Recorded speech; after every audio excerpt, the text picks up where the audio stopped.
আন্তরিক শুভেচ্ছা এবং ভালোবাসা জানিয়ে আর আমাদের অত্যন্ত প্রিয় সমাধিকেও আন্তরিক শুভেচ্ছা এবং নমস্কার জানিয়ে প্রণাম সহ শ্রীমা শ্রী অরবিন্দের চরণে এই সঙ্গীতটি নিবেদন করছি।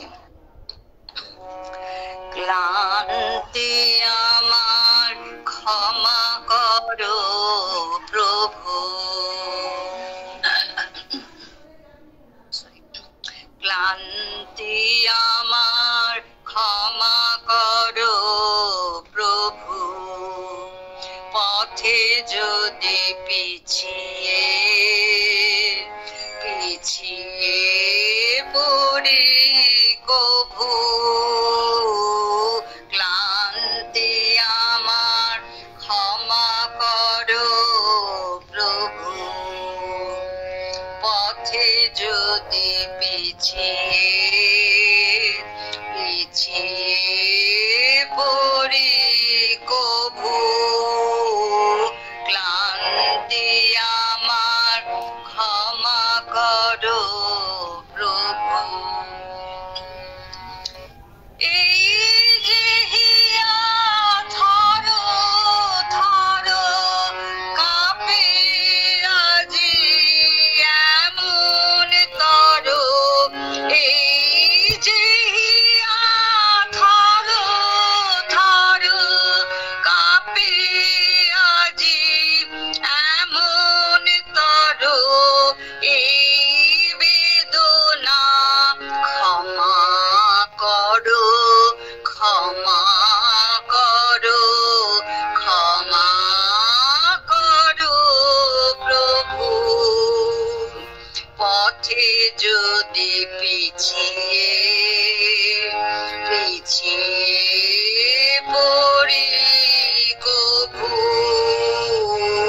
ক্লান্তি আমার ক্ষমা করো প্রভু। এই দীনতা ক্ষমা করো প্রভু,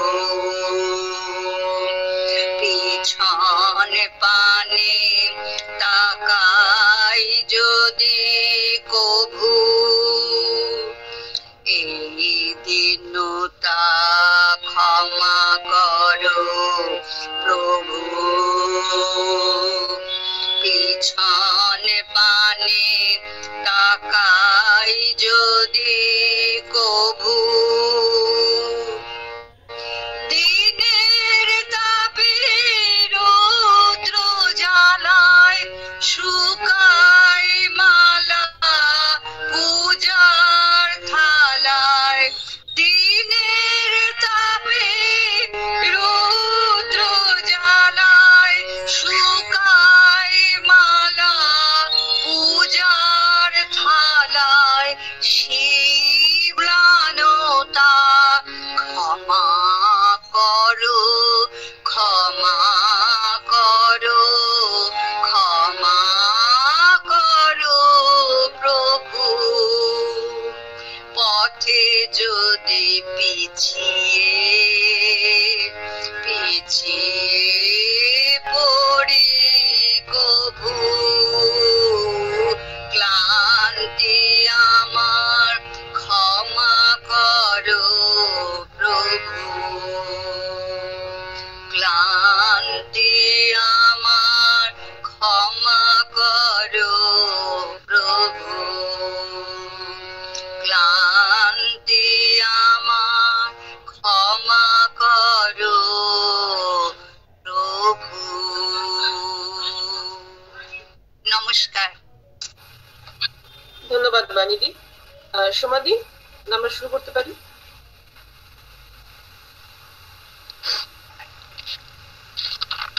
আমি সকলকে শোনা যাচ্ছে তো? শোনা যাচ্ছে। আমি সকলকে শুভেচ্ছা জানিয়ে শুরু করছি। আজকেও আমার একটু গলাটা ডিস্টার্ব আছে, এই ওয়েদার চেঞ্জের সময় একটু আমার এটা হয় সবসময়। যাই হোক, আপনাদের একটু আমাকে সহ্য করতে হবে আর কি। আজকে যে আমাদের বিষয় সেটা হচ্ছে যে সেই দীনতা ক্ষমা করো প্রভু। অর্থাৎ আমাদের মধ্যে ক্ষমা না করতে পারার যে জায়গাটা, সেই দীনতাটাকে ক্ষমা করো। এখন আমরা ক্ষমা শব্দটা কোত্থেকে আসছে, কিসের জন্য ক্ষমা, কাকে ক্ষমা? না, খুব সাধারণ ভাবে যদি দেখি আমরা, যে আমাদের জীবনে সবসময় দেখবেন আনন্দের যে ঘটনাগুলো ঘটে, বা যে ঘটনা এবং মানুষেরা আমাদের আনন্দ দান করেন, আমরা অতি সহজে সেই ঘটনাকে অথবা সেই মানুষকে ভুলে যেতে পারি। কিন্তু যদি কেউ সামান্য একটু হার্ট করে, আমাদের একটু আঘাত আমরা পাই, তা কিন্তু আমাদের মন থেকে কিছুতেই যেতে চায় না। সেটা মনের মধ্যে আমাদের সঙ্গে সঙ্গে চলে, মনের মধ্যে থেকে। আর মেমোরি এমন একটা জিনিস যেটা খুব সহজে যেতে চায় না, ইরেজড হতে চায় না, মুছে যেতে চায় না। আমাদের সঙ্গে কবে কি করেছে, কে কার সাথে আমার সম্পর্কের একটু এদিক ওদিক হয়েছে, এই জায়গাগুলো আমরা বহুদিন বহু সময় ধরে তাকে বয়ে চলি, সহজে তাকে ডিলিট করতে পারি না আমাদের ভেতর থেকে, আমাদের মেমোরি থেকে ওই জায়গাটুকু আমরা কিছুতেই ডিলিট করতে পারি না। এরকম হয় অনেক সময়, দেখবেন যে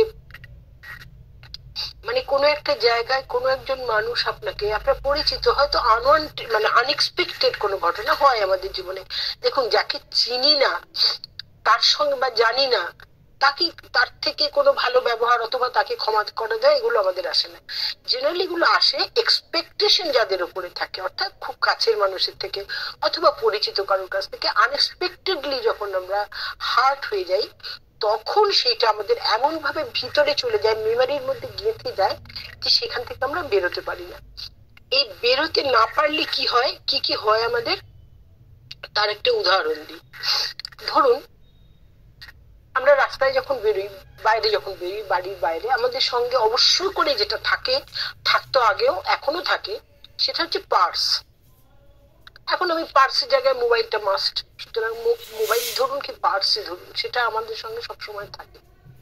এবারে ওই পার্সটা, তাতে আপনি 50 টাকা রাখুন কি 50,000 টাকা রাখুন, সেই পার্সটা নিয়ে আপনি যখন বেরিয়েছেন, যদি আপনার গাড়ি কোথাও গিয়ে আপনি দেখলেন যে আপনার সামনের রাস্তাটা বন্ধ হয়ে আছে বা আপনাকে অনেকক্ষণ দাঁড়াতে হচ্ছে, ওই হাতের ওই পার্সটা বা ছোট ব্যাগটা বা মোবাইলটা তখন ধীরে ধীরে একটা বার্ডেন হয়ে যায়। যেটা সবচেয়ে প্রয়োজনীয় ছিল, সেই মুহূর্তে সময়ের সঙ্গে সঙ্গে সেটা একটা বার্ডেন হয়ে যায়। এই জায়গা থেকে আমরা মুক্তি চাই। বার্ডেন হয়ে যায় মানে, মানে আমি যখন মুক্তি চাই, বার্ডেন হয়ে যায় মানে সে আমি কিছুক্ষণ আমি ধরেছিলাম, কিন্তু এইবারই ধরে থাকাটাই আমার হাতটা যেন ব্যথা করছে, কিরকম যেন একটা অসুবিধা হচ্ছে, আবার একটা জিনিস আমাকে ধরে রাখতে হচ্ছে, হোল্ড করে রাখতে হচ্ছে, এই যে একটা ভাবনা মনের মধ্যে চলতে থাকে, সেটা আমাদের কি করে, একটা জায়গায় গিয়ে না মানে আটকে দেয়। কনস্ট্যান্ট আমার হাত ব্যথা না হলেও মনে হচ্ছে যেন হাতে জিনিসটা আছে, একটা বোধহয় হাতটা ব্যথা করছে, উফ, এই হাত ও হাত আমরা করি। দেখবেন খুব কনসিয়াসলি যদি পরবর্তীকালে কখনো ভেবে দেখবেন, এটা আমরা করে থাকি কোনো জিনিস যখন হোল্ড করে থাকি। এইবারে আমি যখন মনে করি এই ব্যাপারটাকে, ধরুন এবার আপনি অন্য কোনো মানুষের সঙ্গে ব্যবহারের দিকে যদি আমি খুব প্র্যাকটিক্যাল হইতে যাই, তখন ওই যে একটা মানুষ আমাকে একটা কিছু বলে চলে গেল, সে তো বলে চলে গেল, কিন্তু সেটাকে আমি বয়ে নিয়ে যাচ্ছি। আচ্ছা ঠিক আছে, আমি সাধারণ মানুষ, আমি তাকে বয়ে নিয়ে যাচ্ছি, কিন্তু কতক্ষণ?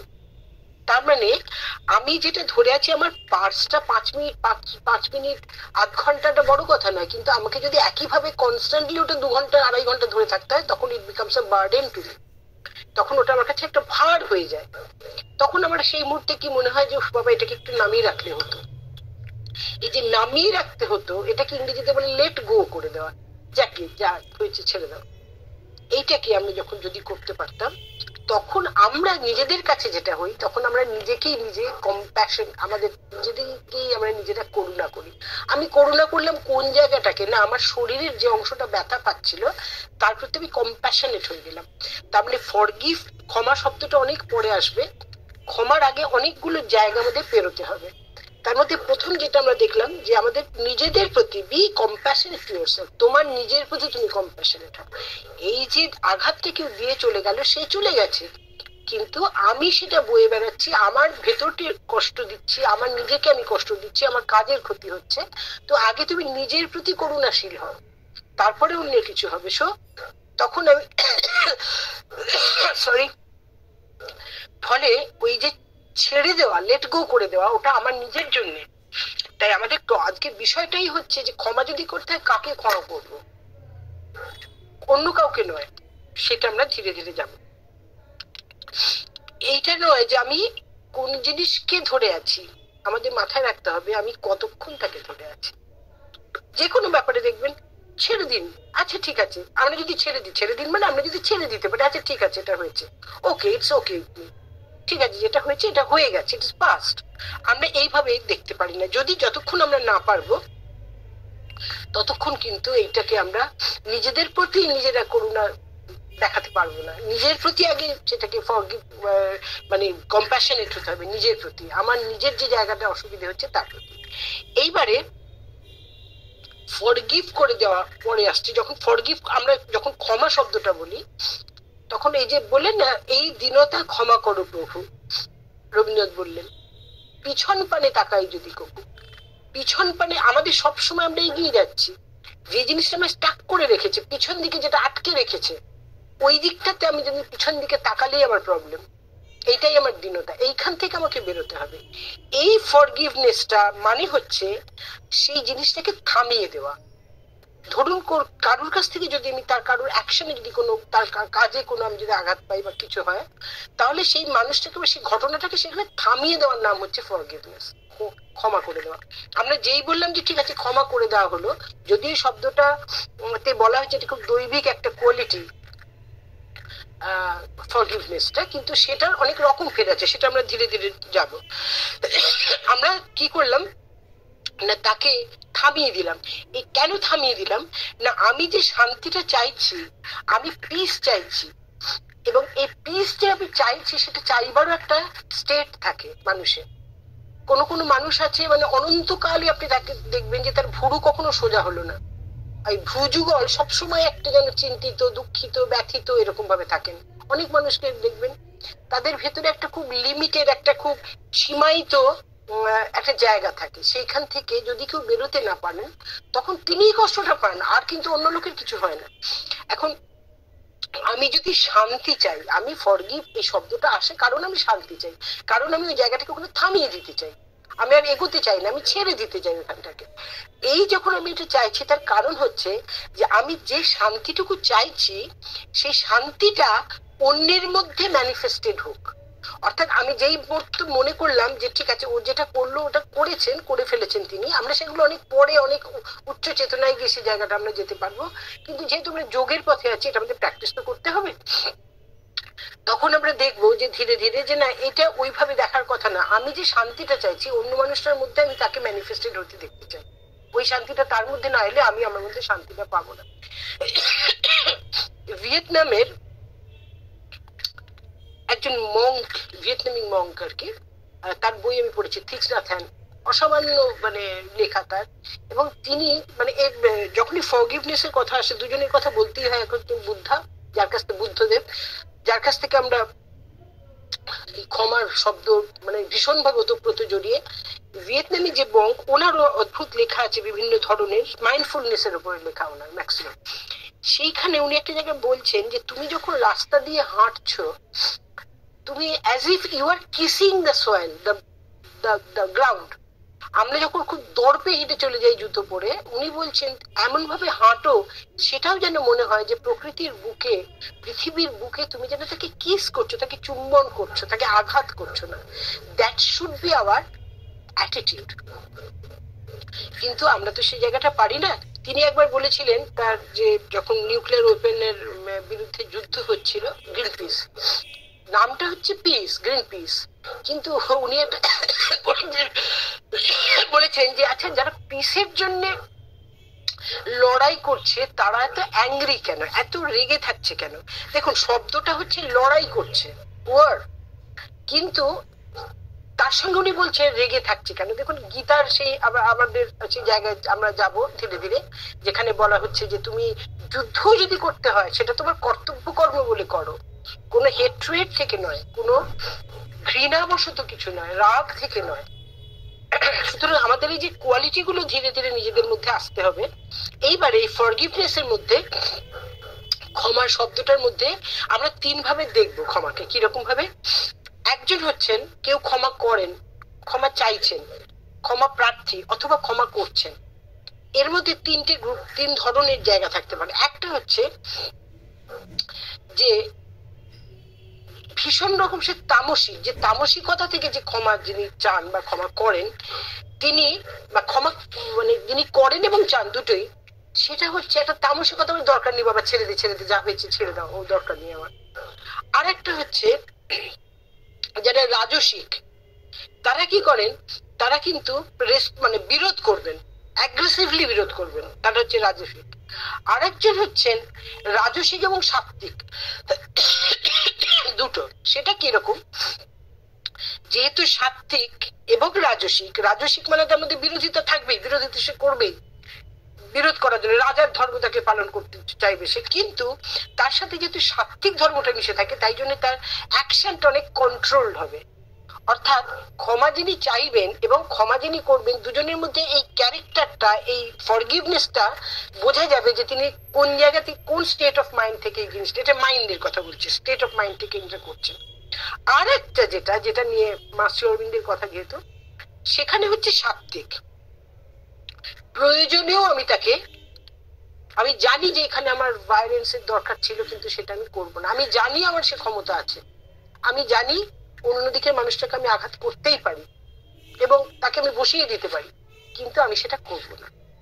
এই যে আমার পুরোপুরি পূর্ণ স্বাধীনতা এবং শক্তি থাকে, কিন্তু সেটাকে চেপে যাওয়া, তাকে ছেড়ে দেওয়া, তাকে হিট না করা, মানে সে যা করেছে উল্টে সেটা না করা, যদিও তার মধ্যে পূর্ণ ক্ষমতা থাকে। এইটা হচ্ছে সাত্ত্বিক জায়গা। সাত্ত্বিক জায়গার একটা গল্প, সেটা হচ্ছে দুটো বলা যেতে পারে। একটা হচ্ছে বুদ্ধের, আগে বলি বুদ্ধের, যেটা আপনারা অনেকে হয়তো জানেন। একজন বুদ্ধকে রেগে গিয়ে বলছেন, এটা খুব খুব প্রচলিত গল্প একটা, যে ঘটনা একটা, যে একজন বুদ্ধের সঙ্গে ভীষণ খারাপ ব্যবহার করেছেন। তো বুদ্ধ পরের দিন খারাপ ব্যবহার করে সে নিজে রিপেন্টেড এবং পরে এসে বলছেন যে আমি খুব অন্যায় করেছি। তো বুদ্ধ বলছেন, কেন, কি অন্যায় তুমি করেছো? তো তিনি বলছেন যে আমি আপনার সঙ্গে খারাপ ব্যবহার করে ফেলেছি না। তো বলছি, তখন তুমি বলছে, কিন্তু সেই লোকটা তো এই লোকটা নয়, যে লোকটা খারাপ ব্যবহার করেছিল আর আজকে যে লোকটা বলছি ব্যবহার করে খারাপ করে ফেলেছে, আমি দুটো লোক এক নয়। তো তুমি যেটা করেছিলে সেটা একটা মোমেন্টের কাজ, আমি কোনটাকে দেখবো, আমি তোমাকে দেখবো না মোমেন্টে তুমি যেটা হয়েছিল সেটা দেখবো, তুমি আসল যা তাকে দেখবো না মোমেন্টারিলি যেটা দেখা গেছে সেটা আমি দেখবো। আর একটা জেনের খুব বিখ্যাত কথা, এটা আমি অনেক জায়গায় বলি, এটা খুব আই ওপেনিং একটা ঘটনা, পড়েছিলাম একবার দেশে বহু বছর আগে। সেটা হচ্ছে জেন, সুনীল গঙ্গোপাধ্যায়ের লেখা জেনের যে গল্প। একটা জেন মঠে একজন খুব সুপুরুষ একজন মঙ্ক থাকেন, আর সেই মঠেরই কাছাকাছি একটা জায়গাতে একটি মেয়ে থাকে, যে মেয়েটি একটি ছেলের প্রতি অনুরক্ত এবং তাদের মধ্যে একটা রিলেশনশিপ তৈরি হয় এবং মেয়েটি প্রেগনেন্ট হয়ে যায়। তো হওয়ার পরে মেয়েটি বাড়িতে কথাটা বলতে পারে না। এবারে সেই মেয়ে বাড়িতে যখন জিজ্ঞেস করে যে কি রকম ব্যাপার, এটার কি কারণটা কি, এটা দায়ী কে, তখন সে দেখতে পায় মেয়েটি যে সেই সময় মঙ্ক, যে মঠের মঙ্ক সেখান দিয়ে হেঁটে যাচ্ছিল, তাকে দেখি বলেন ওই যে মঙ্ক, যে সাধু, জেন সাধু। তখন তার মা বাবা জেন সাধুকে বলেন যে তুমি যদি এর জন্য দায়ী হয়ে থাকো তো তোমাকে সব ভার তোমায় নিতে হবে। জেন সাধু কিছু বুঝতে পারছেন না, বলছেন যে আমাকে কি করতে হবে? বলেন যে এই মেয়ে যতদিন না পর্যন্ত বাচ্চাকে জন্ম দিতে পারছে তোমার কাছেই রাখতে হবে, তারপরে সেই বাচ্চাকে তোমাকেই দেখাশোনা করতে হবে, আমার মেয়ের আমি বিয়ে দেবো। তো জেন সাধু বললেন ঠিক আছে, কিন্তু উনি কিছুই জানেন না ঘটনাগুলো কি ঘটেছে, কিন্তু উনি কোনো প্রোটেস্ট করলেন না, এলেন এবং তারপরে সেই মেয়েটি সেখানে থাকলো এবং বাচ্চাটা হওয়ার পরে সেই ছেলেটি যাকে মেয়েটি ভালোবাসতো, অর্থাৎ বাচ্চাটির বাবা, তার একটা ওই বাচ্চার প্রতি একটা মায়া জন্মালো, এবং পরবর্তীকালে সে এসে মেয়েটির বাড়িতে বললো যে আমি দায়ী, আমি হচ্ছি বাবা বাচ্চা। তখন ওরা দুজনে মিলে মঙ্কের কাছে গেল, সেই মঠে গিয়ে সেই জেন সাধুকে বললেন যে আমার বাচ্চা আমাকে ফেরত দিন। তো সাধু বলে নিয়ে যাও, বাচ্চাকে নিয়ে যাও। তখন বলা হচ্ছে যে আচ্ছা, অন্য একজন বলছেন যে তুমি এই যে এতগুলো দিন ধরে, এতগুলো মাস ধরে এইভাবে তুমি এটা সহ্য করলে, এই অপমানটা সহ্য করলে, আর আজকে এই জিনিসটাকে এভাবে মেনে নিলে, তুমি কিছু বললে না, তো বাচ্চাটার প্রতি তো তোমারও একটা মায়া জন্মে গেছে না, এতদিন বাচ্চাটাকে তুমি মঠে রেখেছো। তখন উনি বললেন যে তাতে কি হয়েছে, ওই সময়টাও আমার ছিল না, এই সময়টাও আমার নয়, ওই ঘটনাটাও আমার জীবনের সত্য না, এই ঘটনাটাও আমার জীবনের সত্য না। কারণ জেন সাধুরা শুধু এগিয়ে চলেন, তারা যেটা পিছিয়ে যাচ্ছে সেটা নিয়ে ভাবেন না। আমরা যদি এই শব্দটাকে বলি যে উনি কিভাবে ক্ষমা করতে পারলেন, এরকম অনেক পাওয়া যায়। কারাটে যে সানসাইরা যারা থাকেন, কারাটে গুরু যারা থাকেন, তারা কিন্তু যে কোনো মুহূর্তে যে কোনো লোক রেগে গেলে তাকে কিন্তু সঙ্গে সঙ্গে সেখানে তার মানে স্পট ডেথ হয়ে যেতে পারে একটা আঘাতে, কিন্তু সেন্সাইরা কখনো ওটা করেন না। জাপানি যারা কারাটে মাস্টার হন তারা কখনো জায়গাটা সুযোগ নেন না। উনি বলেন যে কেবলমাত্র সামান্য একটা কিছুর জন্য এত বড় একটা অন্যায় একটা মানুষকে আমি আঘাত করবো। এই জন্য জাপানি যে কারাটে যে সেন্সাই যারা হন, গুরু যারা হন কারাটে, তাদের এত সম্মান সমাজে। যাই হোক, এবারে আমরা একটা জায়গায় যাই যেখানে আমরা দেখছি যে এই বলা হচ্ছে যে কোয়ালিটি, দৈবিক কোয়ালিটি বলা হলো, তো গীতাতেও বলা আছে যে তুমি ক্ষমাটা ভীষণ একটা বড় ধর্ম, কিন্তু এই ক্ষমা এর একটা যে টেকনিক্যাল একটা ব্যাপার আছে, ওইখানটা কিন্তু আমাদের একটু জানতে হবে। কেমন না, একজন আছেন, কেউ হয়তো বললো যে যাও তুমি অনেক কিছু, এত কিছু করেছো, আমি তোমায় ছেড়ে দিলাম। আমরা অনেক সময় বলি, দেখবেন, ঠিক আছে তুই কিন্তু এটা আমার কাছ থেকে নিয়েছিলি, আমি তোকে ছেড়ে দিলাম, যা আমি তোকে ক্ষমা করে দিলাম। এইটা একটা হয়। আর একটা হচ্ছে টলারেন্ট, আমরা বলি টলারেন্স।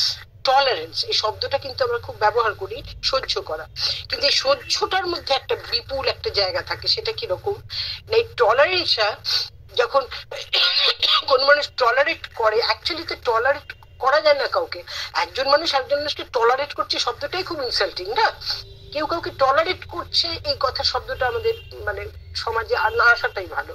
কিন্তু এই টলারেন্সটা অনেক সময় কি হয়, একটা দেখা যায় বিশেষ করে যারা একটু অন্যভাবে বাঁচতে চান সমাজে, প্রথম দিকটাতে তাদের দেখা যায় যে তারা কিন্তু বিরক্ত, তিনি কিন্তু ভেতরে অনেক কিছু বয়ে বেড়াচ্ছেন, উনি কিন্তু ভীষণ বিরক্ত হয়ে আছেন, কিন্তু উনি যেটা দেখা মানে বাইরে যেটা প্রকাশিত হচ্ছে, ম্যানিফেস্ট করা হচ্ছে, সেইটা কিন্তু দেখাচ্ছেন যে তিনি খুব টলারেন্ট, তিনি সহ্য করছেন, কিন্তু অ্যাকচুয়ালি তার এইটা কিন্তু টলারেন্সও নয়, এটা ফরগিভনেসও নয়। ভেতরে ভেতরে একরকম ভাবছে আর বাইরে আমার ওপরে কিন্তু সেটা বোঝা যাচ্ছে না, এটা নয়। অ্যাকচুয়ালি যদি করতে হয়, যদি কাউকে ক্ষমার এই ভাবটা আনতে হয়, যেগুলো নিয়ে আমরা শুনলাম, থিচ নাথ হ্যান বা বুদ্ধা বা জাপানি যে জেন, এই যে যাদের জীবনগুলো আমাদের খুব ইন্সপায়ার করে, তারা কিরকম বলছে, সেই জায়গাটাতে কি করতে হবে, যে আমাদের যদি সত্যি ক্ষমার ব্যাপারটা আনতে হয়, তাহলে আমাদের ফার্স্ট অ্যান্ড ফরমোস্ট যে কোয়ালিটি গুলো থাকবে, তার এক নম্বর হচ্ছে জেনারেস হওয়া। আজকে শ্রী অরবিন্দ আশ্রমের যে পজিটিভ ডায়েরি আছে, ভাইব্রেশন ডায়েরি, তার আজকের যে পজিটিভ ওয়ার্ড সেটাই হচ্ছে বি জেনারেস। আজকেও আছে, আজকেই আছে, আজকে 11 তারিখ, আজকে যে ওয়ার্ডটা আছে পজিটিভ ভাইব্রেশনে সেটা হচ্ছে বি জেনারেস। এই জেনারোসিটিটা থাকা ভীষণ দরকার, উদারতাটা থাকা দরকার। আমরা এই উদারতাটা কোথায় পাই? এটা আমাদের ভেতরে, উদারতাটা আমাদের ভেতরে থাকে। আজকে আমাদের স্কুলে একটা অদ্ভুত ঘটনা একটা মানে বলছি, একটু শেয়ার করি। একটা বাচ্চা আছে, সেই বাচ্চাটা না অসম্ভব দুষ্টু, মানে মানে কোট আন কোট, মানে ভীষণ মানে সবসময় ছুটে বেড়াচ্ছে। সেই বাচ্চা সারাদিন কাঁদছে, কোনো কারণ নেই কাঁদছে। কিন্তু আজ একটা অদ্ভুত মানে ঘটনা ঘটলো। আমি দেখছি টিফিনে একটা বাচ্চা অন্য বাচ্চা কি একটা কি ফল এনেছে, ফ্রুট এনেছে, সেই ফ্রুটটা ওঠে খাবে না, পাশে এই বাচ্চাটা বসেছিল। এই বাচ্চার নাম হচ্ছে ঋষভ।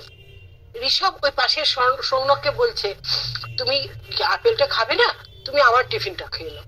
তো আমি দেখলাম ওর টিফিনটা, তখন এই সৌনক যখন ঋষভের থেকে নিচ্ছে, ছোট একটা টুকরো নিতে গেল, ঋষভ কি করলো, বড় টুকরোটা ওর একটা ওই ডিম পাউরুটি গোছের একটা কোনো খাবার এনেছিল, সেইটা বড় পিসটা ওকে তুলে দিল। তখন আমি টিচারদের বললাম যে যে বাচ্চাটাকে আমরা আউটওয়ার্ডলি এভাবে দেখি, তার ভিতরটা কত উদারতা, কত জেনারেস বাচ্চাটা, যে ও নিজেই না খেয়ে বেশিরভাগটাই বাচ্চাটাকে তুলে দিল। এই যে জেনারসিটিটা, এটা আমাদের নেচার, ও ছোট তো ওই জন্য ওটা এত প্রকট ওর সামনে কাছে। আমাদের জীবনের ওঠা পড়াতে সেগুলো অনেক ভেতরে চলে যায়, গভীরে চলে যায়, হিডেন হয়ে যায়। যাই হোক, এই যে জেনারসিটিটা, এটা যদি না থাকে, না থাকে নয়, এটা আমাদের আমাদের ভেতরে রয়েছে, এটা আমাদের অন্তরে রয়েছে। তার কারণ হচ্ছে আমরা ন্যাচারাল প্রোডাক্ট, আমরা নেচারের জিনিস। আর নেচার মানেই জেনারেস, নেচারের মতো উদাহরণ কিছু নেই, আমাদের জেনারেসিটি শিখতেই হয় নেচারের কাছে। কোন জিনিস যখন কেউ যখন খুব নিজেকে একটা সীমাবদ্ধ করে রাখবার চেষ্টা করে, মানে আমি যা ওইটুকুর বাইরে যেতে না চাই, তখন তার মধ্যে এই বৃত্তিগুলো খুব কম থাকবে। জেনারেস সে কিছুতেই হতে পারবে না, সে কিছুতেই তার মধ্যে ওয়াইডনেস, একটা সবকিছুকে ছাপিয়ে যাওয়ার একটা ব্যাপার, সেগুলো তার মধ্যে থাকবে না। কিন্তু এটা আমাদের জানতে হবে যে সেটা কিন্তু তার জন্য খুব কষ্টকর। ফলে কি হবে, আমি যদি জানতে পারি, আমরা যদি বুঝতে পারি উল্টো দিকে একজন মানুষ যিনি জেনারেস হতে পারছেন না, যার মধ্যে ফরগিভনেস এর কোয়ালিটিটা নেই বা হিডেন, আমরা তাকে যেন ওই জায়গা থেকে না দেখি। That should be hour attitude. কারণ আমরা মা শ্রী অরবিন্দকে পথ সাথে নিয়ে হাঁটাবার চেষ্টা করি। কিরকম না, আমাদের সবসময় বুঝতে হবে যে উল্টো দিকের যে মানুষটা, যিনি আমাকে হার্ট করতে চান, বা যিনি সীমায়িত একটা ভাবনার মধ্যে, চেতনার মধ্যে বাস করেন, ন্যারোনেস এর মধ্যে থাকেন, তিনি একটা ইগো দিয়ে আহত হয়ে আছেন। তার একটা অদ্ভুত ইগোটাই তো আনে এগুলো, তা দিয়ে তিনি অলরেডি তিনি আহত। আবার আমার তাকে আহত করার দরকার নেই, আমাদের সম্পর্কগুলো ওর মধ্যে যাবে না। আমাদের সম্পর্ক হবে আনন্দের, হেলদি, হারমোনিয়াস। আমাদের সম্পর্কগুলো ওর মধ্যে ওইভাবে যাবে না। সে যদি উল্টো দিকের মানুষটা তাই হন, আমি কিন্তু সেটা করতে পারবো না। আর দেখবেন একজন মানুষকে, আমাদের এটা খুব সাধারণ একটা মানে জীবনের আমাদের অভিজ্ঞতা হয়, দেখবেন একজন মানুষ যদি 1000 টাইম আপনার ভালো করে আমাদের ভালো করে থাকে, একটা যদি কোনো জায়গায় একটা কিছু ভুল মিস্টেক, মানে কোট আন কোট আমাদের ভাষায় যদি তার মিস্টেক করে ফেলেন, আমরা ওই মিস্টেকটাকে ধরে রেখে দেবো, আমরা কিছুতেই ওই 1000 কোয়ালিটিটাকে ভুলে যাব। এটা হচ্ছে মানুষের, ঠাকুর বলতেন না, মানুষ কাজ দেখে আর ভগবান মন দেখেন। তেমনি এই যে আবার আরেকটা ব্যাপার আছে, এই কথা বলতে বলতে ভাবছিলাম, আমাদের যে দেখবেন পূর্বপুরুষরা যারা আছেন না, যারা আমাদের মতো যাদের বয়স, তাদের যারা পূর্বপুরুষ, তাদের দেখবেন আগেকার দিনে ঠাকুমা বাড়ির যিনি কর্ত্রী থাকতেন, সাধারণভাবে না তখনকার দিনে কর্তারা বেশিরভাগ, মানে কর্ত্রীদের সেইভাবে অতটা জায়গা দিতেন না সংসারে। কিন্তু আফটার সেই কর্তা যখন না থাকতেন, কর্ত্রীকে আপনি কোনদিন শুনবেন না যে তার ছেলেদের কাছে তার বাবার নিন্দে করছেন, কোনোদিন না। উনি কি করতেন জানিস, তোরা এরকম করছিস, উনি এইরকম ছিলেন, উনি সেই রকম ছিলেন বলে তার সমস্ত ভালো কথাগুলো বলেন। এই কোয়ালিটিটা তার কোত্থেকে আসে? একজন যদি নির্যাতিত হয়ে থাকেন, তিনি আপনি খুব কম, আগেকার কথা আমি অবশ্যই বলছি, আমি আজকার কথা বলছি না, এই যে কোয়ালিটিটা, যে ফরগিভনেস যদি আমি শব্দটাকে বলি, যে তার করে যাওয়ার সমস্ত কৃতকর্মগুলোকে, এই কৃতকর্ম সেই কর্তার, উনি কিন্তু ভুলে গিয়ে বা ভুলে না গিয়ে, অনেক সময় যে ভুলে যেতে হবে এমন কথা নেই, ফরগিভ যিনি করেন তিনি যে ভুলে যান তা তো নয়, অনেক সময় ভুলেনও না, কিন্তু এটা তার কোয়ালিটি যে তিনি ওই জায়গাটাকে ছাপিয়ে যেতে পারেন। তো আমরা যখন নিজের মধ্যে কোনো জিনিস ভালো আবিষ্কার করবার চেষ্টা করি বা দেখি, তখন আমরা বুঝতে পারি যে উল্টো দিকের মানুষটা কতটা দুঃখে আছে, কতটা কষ্টে আছে। সেইটা জানবার জন্য নিজেকে অনেক বেশি জানতে হয়, নিজের মধ্যে যে ভালোটুকু আছে সেটাকে আবিষ্কার করতে হয়। সেদিনই একটা ক্লাসে বলছিলাম যে সাপের কথা বলছিলাম, শিব যে সাপকে যে গলায় জড়িয়ে ধরে থাকে, তাকে তো কেউ দেখে না। সাপের মতো ভীতু প্রাণী তো পৃথিবীতে কোথাও নেই, সবসময় ভয়ে লুকিয়ে আছে। কিন্তু সে কারণটা কি না, সে জানে যে নিজের মধ্যে সে বিষ গরল নিয়ে এসে আছে, কিন্তু যিনি শিব হন তিনি তাকে গলায় ধারণ করে থাকেন, কারণ তিনি জানেন যে ওইটা তার সীমায়িত একটা চেতনা, তার কিছু করার নেই, ও এভাবে it is meant for that, সুতরাং তাকে অগ্রাহ্য করে যাওয়া যাবে না। এবারে এই কোয়ালিটি গুলো যখন আমরা শ্রী অরবিন্দের মধ্যে দেখি, যেহেতু আমরা মা শ্রী অরবিন্দকে আমাদের জীবনের প্রথম পালনীয় কর্তব্য তাদের জীবনে যেভাবে আমাদের বলে গেছেন, তখন যদি আমরা এরকম দেখতে পাই যে উল্টো দিকের মানুষটা তিনি যেমনই হন না কেন, তার ভিতরে একটা সাইকিক আছে, সাইকিক বিং, যেটা কখনো ধুলা ধূসরিত হয় না।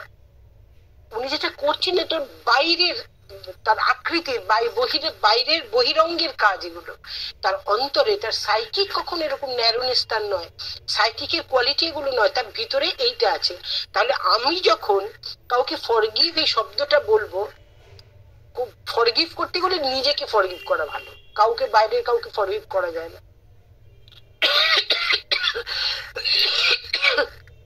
তার কারণটা হচ্ছে উল্টো দিকের যে মানুষটা আমার কাছে মানে দাঁড়িয়ে আছেন বা আমার বিরুদ্ধে যদি বলি আমি থাকেন, আমি যদি তার মধ্যে সাইকিকটা দেখতে পাই, একবার যদি সাইকিকটাকে বুঝতে পারি, আমাদের যেহেতু এই যোগের পথে আমরা চলবার চেষ্টা করি, দেখবেন একটা সময় না এই যোগের পথে চলতে চলতে অটোমেটিক্যালি জেনারসিটি চলে আসবে, ওয়াইডনেস চলে আসবে, এগুলো চলে আসবেই আসবে, কারণ এই কোয়ালিটি গুলো সাইকিকের কোয়ালিটি মা আমাদের মধ্যে মানে সেগুলো ওপেন করতে করতেই যান, তাহলে এই কোয়ালিটি গুলো অটোমেটিক্যালি এসে যাবে। আপনি কিন্তু কিছুতেই একজন মানুষ যদি আপনার সঙ্গে খারাপ ব্যবহার করেও ফেলেন, আপনি আগের মতো সেইভাবে তাকে মানে একটা ওইরকম অ্যাজিটেটেড হয়ে গেলেন, কি প্রচন্ড রেগে গিয়ে তাকে একটা কিছু দুম করে বলে দিলেন, এটা করতে পারবেন না, তারপর এটা করতে দেওয়া হবে না, এটা কারণ সাইকিক আমাদের ওপেন হচ্ছে ধীরে ধীরে। তো আমি উল্টো দিকের মানুষের মধ্যে আমি যদি সেইটা দেখতে পাই, চেষ্টা করি, তখন আমার মধ্যে ওই ফরগিভ করার জন্য মানুষটাকে যে কাজটা করতে হচ্ছিল সেটাকে আমার নারায়ণ ভয়েড হয়ে যাবে, সেই জায়গাটাকে আমার আর দেখাই হবে না যে কেন আমি তাকে, সে আমাকে মানে কোনো খারাপ জিনিসটা আমার আর খারাপই বলে মনে হবে না। এই যে করতে করতে একটা সময় আসবে যখন দেখা যাবে যে আমরা না কখন ধীরে ধীরে সবকিছু টলারেট করতে শিখেছি। আমরা একটু আগে বললাম টলারেন্স শব্দটা কিন্তু খুব একটা ভালো কথা নয়, কিন্তু এইখানে মা এই টলারেন্সটাকে বললেন সানি টলারেন্স। বলছেন তুমি যখন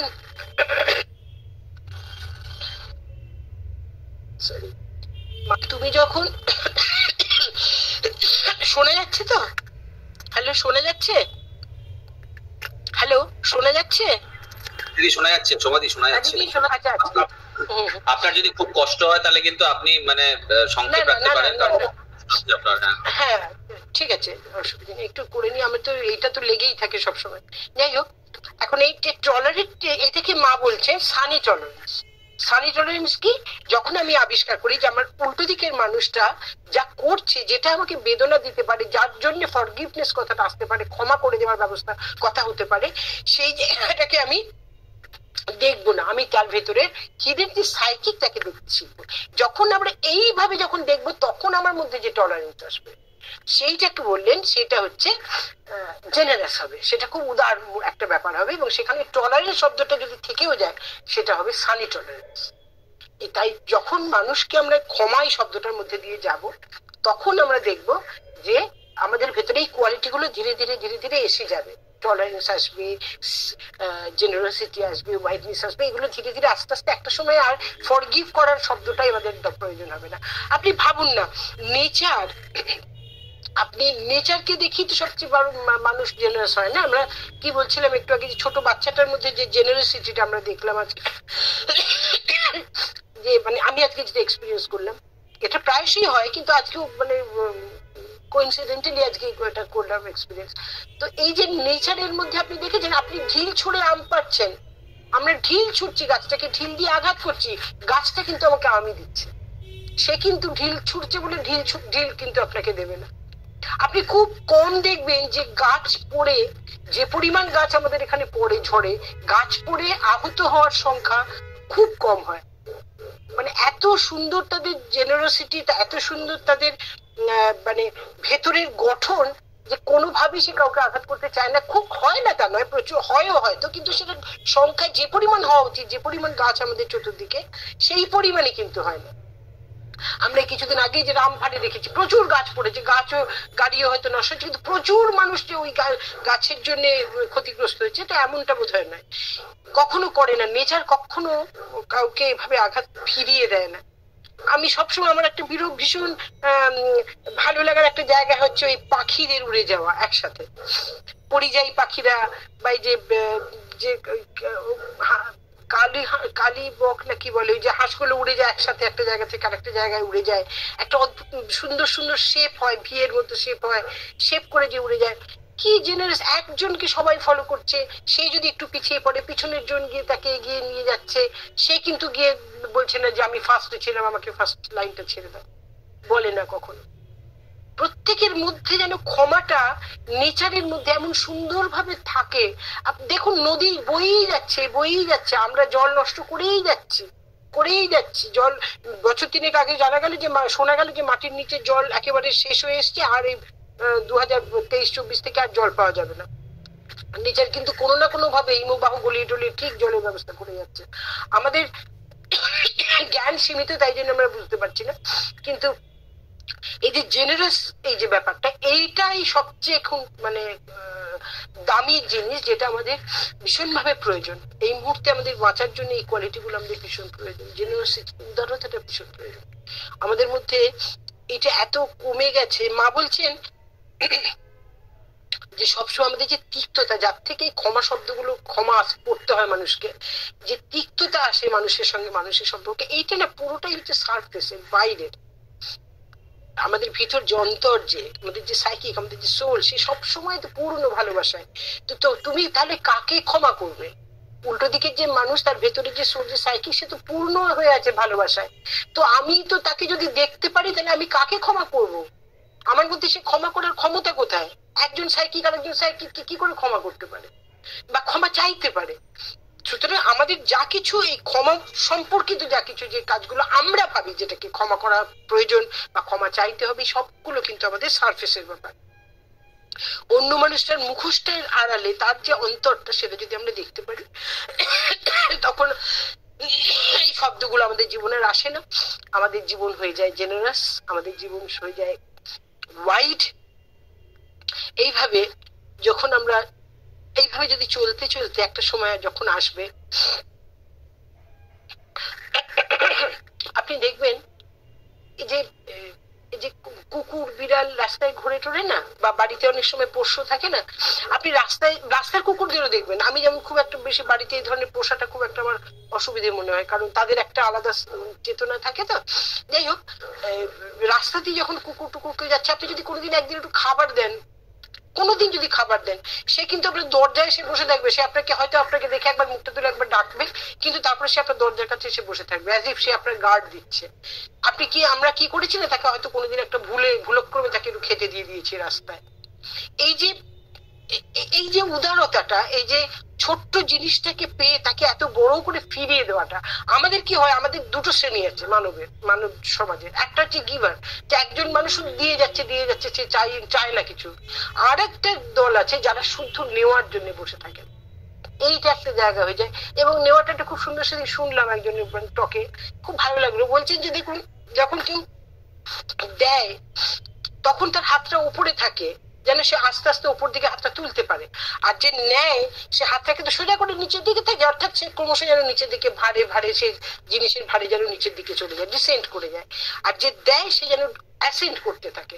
অর্থাৎ যদি আমি গিভার হতে পারি, আমি যদি দিয়েই যাই, আমি যদি কোনো কিছু না চাই তার যা দিচ্ছি তার পরিবর্তে, তাহলে কিন্তু ওই গিভার, যত আমি গিভার হতে পারবো, তত আমার মধ্যে এই কোয়ালিটি গুলো, যেগুলো মা চাইতেন, সেগুলো আমাদের মধ্যে আসবে ধীরে ধীরে।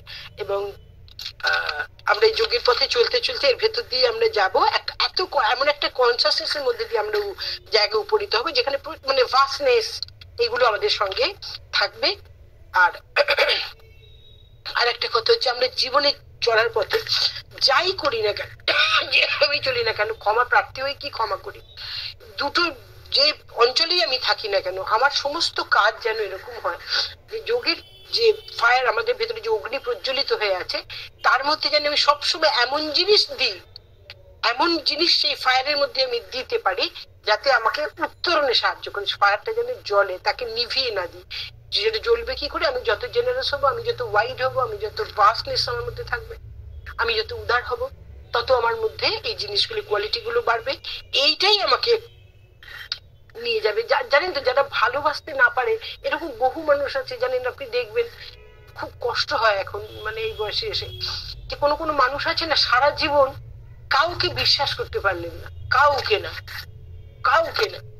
আমি এমন একজনকে জানি, সেই ভদ্রলোক বিপুল অর্থের মানে মালিক এবং বিরাট চাকরি টাকরি করতেন।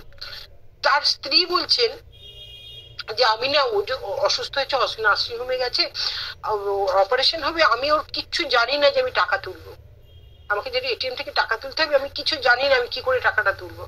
তো তারপরে যখন ওর সেন্স ফিরে এসছে, তাকে যখন জিজ্ঞেস করা হয়েছে, তার বন্ধুরা বলছে কি রে তুই এরকম, বলছে না না না, ওটা আমার একেবারে নিজস্ব ব্যাপার।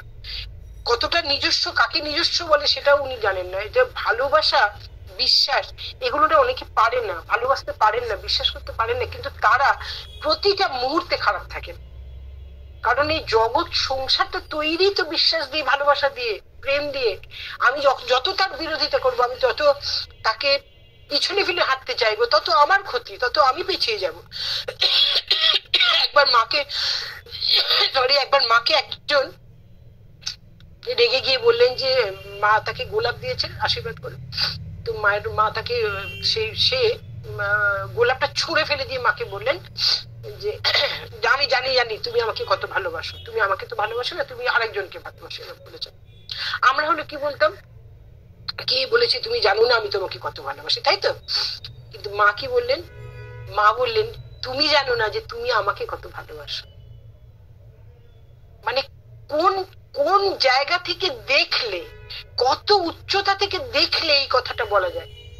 আমরা তো সমানে সমানে থাকি, মানে আমার মানে সরল লেখায় আমি যা দেখি সেটাকে বিশ্বাস করি, কিন্তু এমন একটা হাইটে থাকতে হয় মানুষ, কারণ তিনি তো তার সাইকিকটা দেখছেন, তিনি তো লোকটাকে দেখছেন না। কি অপূর্ব বললেন যে তুমি জানো না যে তুমি আমাকে কতটা ভালোবাসো। সমস্ত জিনিসটাকে যোগের দিকে নিয়ে এসে একটা এমন ভাবে পড়তে হবে, মানে আমি যদি কেউ হার্ট করে, মানে আমাকে যদি মনে করি যে আমাকে হার্ট তো আমার ইগো হয়, আমাদের তো কিছু হার্ট হয় না, ইগোটাই হার্ট হয়, তো বুঝতে হবে যে ওটা ঠিকই আছে, আমার ইগোটা আছে, আমি টের পাচ্ছি, কারণ আমি হার্ট হচ্ছি। এবার এটাকে যেতে হবে বাবা, যে জিনিস থাকলে অন্য মানুষের অধিকারে চলে যাবে, অর্থাৎ আমার ইগো, কেউ হার্ট করছে, ইগোটা তার অধিকারে চলে গেল, সেই জিনিস আমার চলে যাওয়াই ভালো। এগুলো একটা কিন্তু আমাদের পরীক্ষা, যতই হার্ট করুক, যতই হার্ট আমি হই, এটা আমার জন্য একদিকে ভালো জিনিস। শ্রী অরবিন্দ বলতেন turn all things to honey, that is the rule of divine living. যা জীবনে ঘটছে সমস্ত জিনিসটাকে মধুর মধুর মধুর করে ভাবো। তা নাহলে শ্রী অরবিন্দের সঙ্গে যা ঘটেছে, শ্রী অরবিন্দকে যেভাবে শুনতে হয়েছে, আজও বহু যারা একটু কম পড়াশোনা করেন বা জানতে চান, তারা এখনো পর্যন্ত এই কথা বলেন, শ্রী অরবিন্দ সম্পর্কে বহু কথা বলেন। সুতরাং সেই জায়গাটা না থেকে আমরা ধীরে ধীরে আমরা যে জিনিসটা করতে চাই, যেটা শ্রী অরবিন্দ বললেন টার্ন অল থিংস টু হানি, আমি যদি এইভাবে বাঁচতে পারি, তখন আমার মধ্যে যে জিনিসটা আসবে সেটা হচ্ছে প্রকৃত উইজডম। আমাদের তো নলেজ দিয়ে তো সবকিছু করি, এবং সেই নলেজটা কামস ফ্রম বুকস। প্রকৃত ঘটনা হচ্ছে বই আমাদের কিন্তু কোনো উইজডম দেয় না, বই আমাদের একটা সাধারণ কিছু সন্ধান দেয়, কিছু জ্ঞানের উপকরণ দেয়। উইজডম কিন্তু রিয়েলাইজেশন থেকে আসে। ওই পড়াশোনা করাটা প্রয়োজন, কারণ হচ্ছে যে যেটা আমি জানি না, আচ্ছা ঠিক আছে এটা আমি শুনলাম, এইবার তাকে নিজের মতো করে রিয়েলাইজ করার চেষ্টা করা, তা না হলে তো উইজডম আসবে না। তাই ট্রু উইজডম যদি আনতে পারা যায়, যে কম্প্যাশন, ওয়াইডনেস, জেনারসিটি, যে কথাগুলো আমরা বললাম এতক্ষণ ধরে, এইগুলো দিয়ে দিয়ে যখন আমরা প্র্যাকটিস করতে করতে যাই যোগের পথে, তখন ফরগিভনেস এই শব্দটা আমাদের আর প্রয়োজন হচ্ছে না। কাকে আমি ফরগিভ করবো? ফরগিভ করার মতো কেউ নেই। ফরগিভ ভগবান করতে পারেন। এই দিনও তা ক্ষমা করো। আমি যে ক্ষমা চাইতে হবে এমন কাজ করি বা ক্ষমা করি কাউকে, এগুলো এই দুটো কোনোটাই আমার জন্য ঠিক নয়। এই যে দীনতা, সেটা থেকে আমাকে তুমি ক্ষমা করো ভগবান, কারণ আমি উল্টো দিকে যাকে ক্ষমা করছি তার ভিতরে যে সাইকিক আর আমার যে সাইকিক দুটো সমান, কে কাকে ক্ষমা করবে? সেই জন্য আজকে বিষয়টা ছিল ফরগিভ হুম টু ফরগিভ। তাহলে আমরা আজকে এটুকু বলে একটু শেষ করতে পারি, কিন্তু দেখবেন তবুও না একটা প্রশ্ন এসে যায়, দেখবেন হয়তো অনেকের মনে একটু আসতেও পারে, সেটা হচ্ছে আচ্ছা তা যদি হয়, অনেক সময় কি এরকম হয় না কারোর জীবনে যে কেউ অকারণেই আপনার সঙ্গে খারাপ ব্যবহার করে যাচ্ছে, আপনি কিন্তু কিছুই করছেন না, আপনি কিচ্ছুই করছেন না, আপনি জানেনও না, আপনি বুঝতেও পারছেন না, সে কিন্তু অকারণে আমার মানে গতকালই একটা এরকম ইনসিডেন্ট ঘটলো। যাই হোক, কিছু কারণই নেই, হঠাৎ একটা এমন কথা বললে এবং সেই বলাটা এত কনসিয়াসলি তিনি বললেন যাতে আপনি হার্ট হন।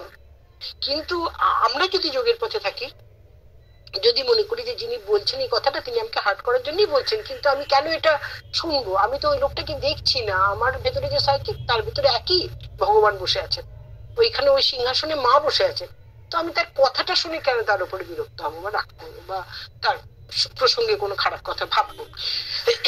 কেউ যখন খারাপ ব্যবহার করে, আমরা যদি মনে করি মানে সবসময় তিনি খারাপ ব্যবহার, এরকম কিন্তু আছে, বহু মানুষ এটা এক্সপিরিয়েন্স করবেন, অকারণেই শুধু খারাপ ব্যবহার করেন তিনি কারোর প্রতি, কারণটা তিনি নিজেও জানেন না। কিন্তু সবচেয়ে মজার কথা বা সবচেয়ে দুঃখের কথা যে তিনি আর সবচেয়ে বেশি খারাপ থাকেন। যিনি ভালোবাসতে পারেন না তিনি সবচেয়ে বেশি কষ্ট থাকেন।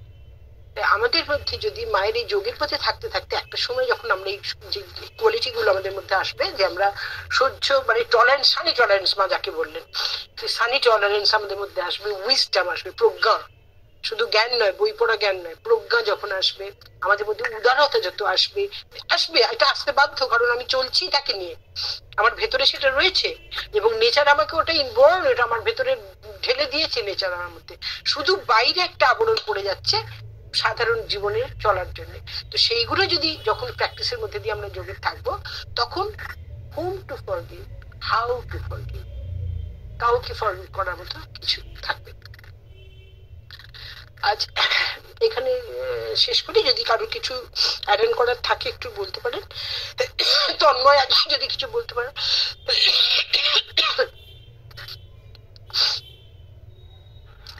তিনি খুব সুন্দর একটা ক্লাস নিলেন এবং সবচেয়ে আনন্দের যেটা বিষয় সেটা হচ্ছে, এটা নিয়ে আমি কিছুদিন আগে ভাবছিলাম যে এই বিষয়টিকে নিয়ে এত সুন্দর একটা মানে রিয়েলাইজেশন যেটা নিয়ে আজকে আপনি কথা বললেন, সেটা হলো যে আমরা অ্যাকচুয়ালি, আপনি ফার্স্টে বলছিলেন যে আমরা যখন অন্য কাউকে ক্ষমা করি তখন অ্যাকচুয়ালি আমরা নিজেকেই ক্ষমা করি। তার একটা অন্যভাবেও এটাকে আমরা দেখতে পারি এইভাবে যে অ্যাকচুয়ালি আমাদের চারিপাশের যে লোকজন বা বিশেষ করে যারা কাছের লোকজন, যাদের থেকে আমরা কষ্টটা পাই বা যন্ত্রণাটা পাই, সেখানে আমাদের একটা কার্মিক কানেকশন থাকে বা কার্মিক একটা নট থাকে বা কার্মিক বন্ধন থাকে।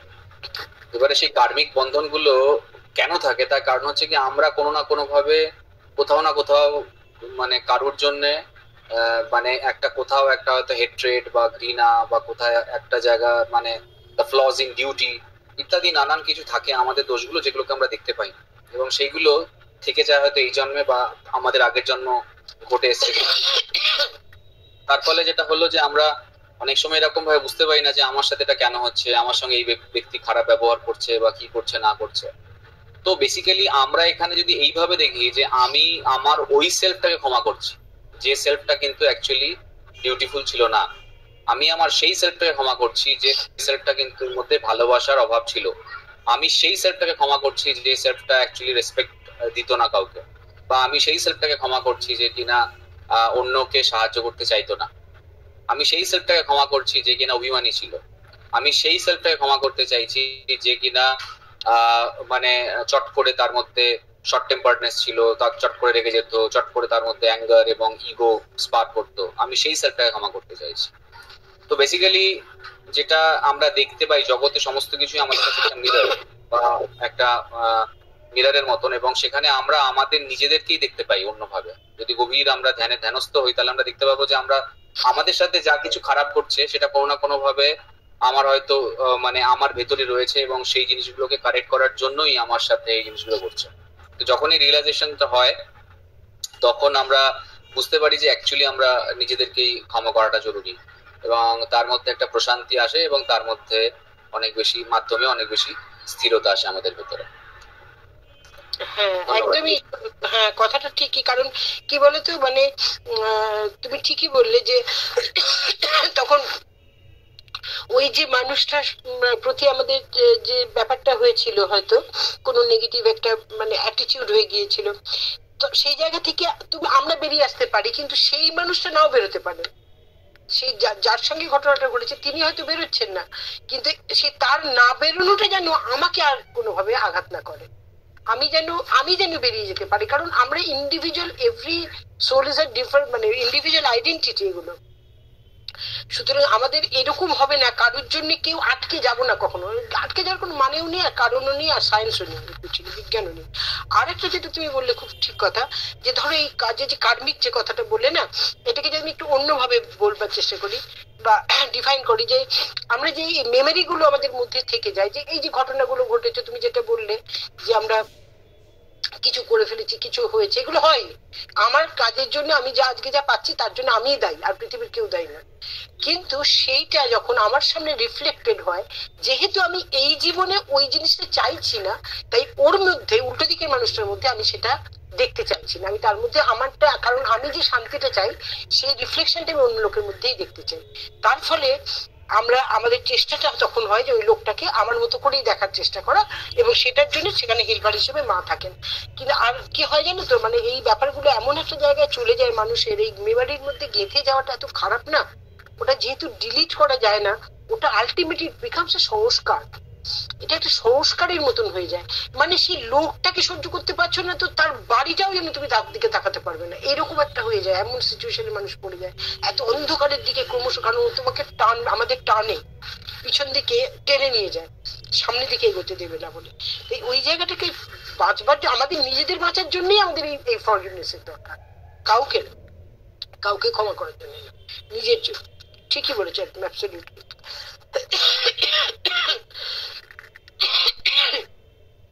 তাহলে আমরা কি বেরোবো? হ্যাঁ দিদি, অনেক ধন্যবাদ। বাকিদেরও বলছি, রীতাদি বোধহয় কিছু বলবেন।